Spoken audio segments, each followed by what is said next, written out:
Now, before I start with the analgesic system, there are a few things I could not mention in the first video because of time constraints. That thing ran over for more than 25 minutes. Okay, so might as well listen to it. It's very important. From the face, the nerve which carries the pain is the fifth nerve, that is trigeminal. Okay, these are all important. Definitely, believe me, they're important. Okay, from the face, the pain is carried by trigeminal nerve, that is the fifth nerve. So trigeminal part has three parts. There's ophthalmic, maxillary, and mandibular. So correspondingly, the corresponding branches will be carrying the pain. Good. Now, from the viscera, the abdominal and thoracic viscera are carried by sympathetic nerves. Sympathetic nerves. Okay.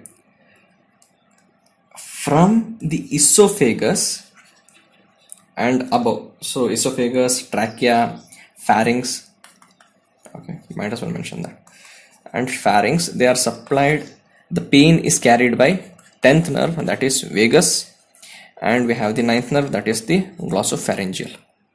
These are all important. I'm not just saying it to waste your time. Now, when there is a visceral pain, the pain will be dull, non-localized, and it will be like a spasm type. Visceral are hollow organs we're talking about, and it can be caused because of ischemia. It can be caused because of some stimulus. Okay, so chemical stimulus. So in case of acidity, there's a damage to the intestine lining, causes pain. Chemical stimulus. Spasm, so abnormal muscle contraction, or mechanical obstruction.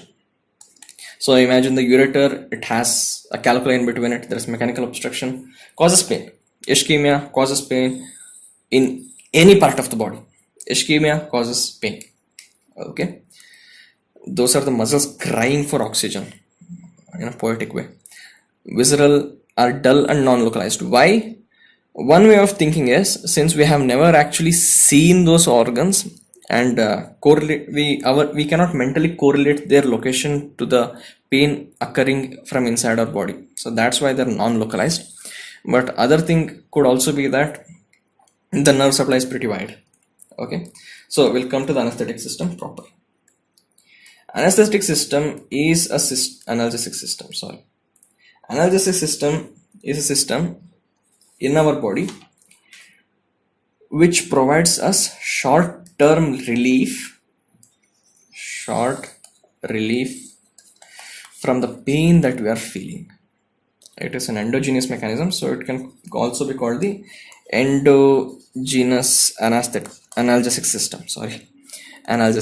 Endogenous analgesic system.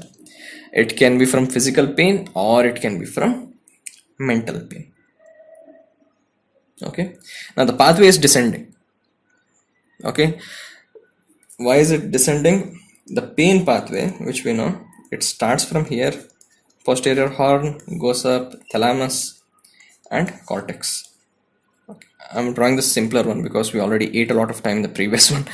Okay, so this is the posterior gray horn cells in the spinal cord, this is the thalamus, and this is the cortex. Okay, it's an ascending pathway. The other one, the analgesic, is a descending pathway. What it does is, it comes from the cortex. After the cortex receives the signal that, okay, some mischief has been committed, it sends a signal downwards. So from here to relay 1 is Aqueduct of Sylvius. Near Aqueduct of Sylvius. Why? You will only remember it if you saw my first video, because the slow fibers, which are the longer lasting ones, 4/5 of the fibers, one of the branches of those 4/5 has a relay station near Aqueduct of Sylvius. Okay, so first relay of the analgesic system is near the Aqueduct of Sylvius, because finally even the pain from the Aqueduct of Sylvius center has to go to the cortex, right? So step 1, it's blocked there. Pretty smart, right? That's why you need to watch all the videos in depth, or else you know. So first relay is at the Aqueduct of Sylvius. Second relay is at a place called nucleus raphe magnus. Nucleus raphe magnus. Forget it, it's not that important. The third relay is here in the posterior gray horn cells. What it does is it's going to block the pain mechanism. Okay, the first order neurons have to stimulate the second order neurons here, but the analgesic system, which is descending, see, you can see it's descending. What they're going to do is they're going to block it. How are they going to block it? By stimulating receptors.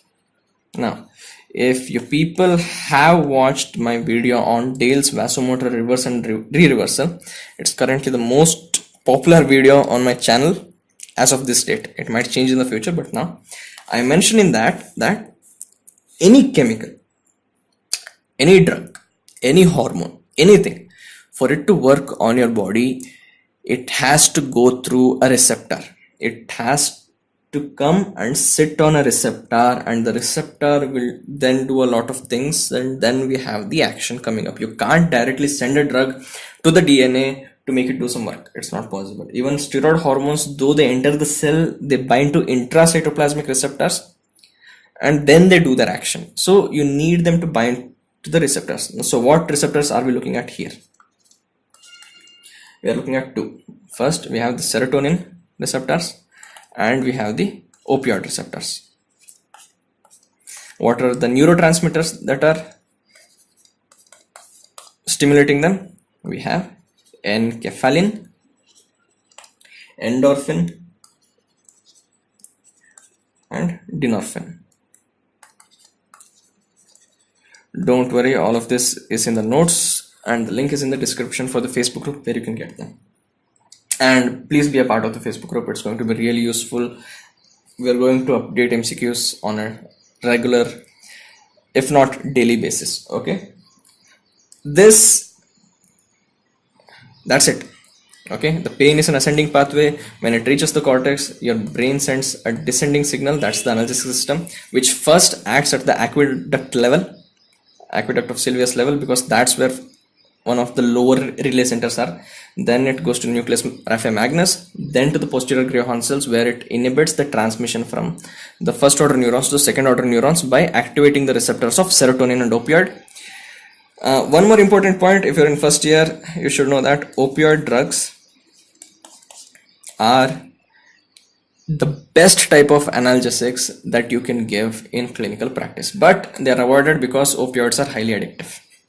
Okay, opioids are the best analgesics in terms of action, but they're addictive, so not that commonly used. But in case of the person is having severe unbearable pain, yes, there is morphine and all those.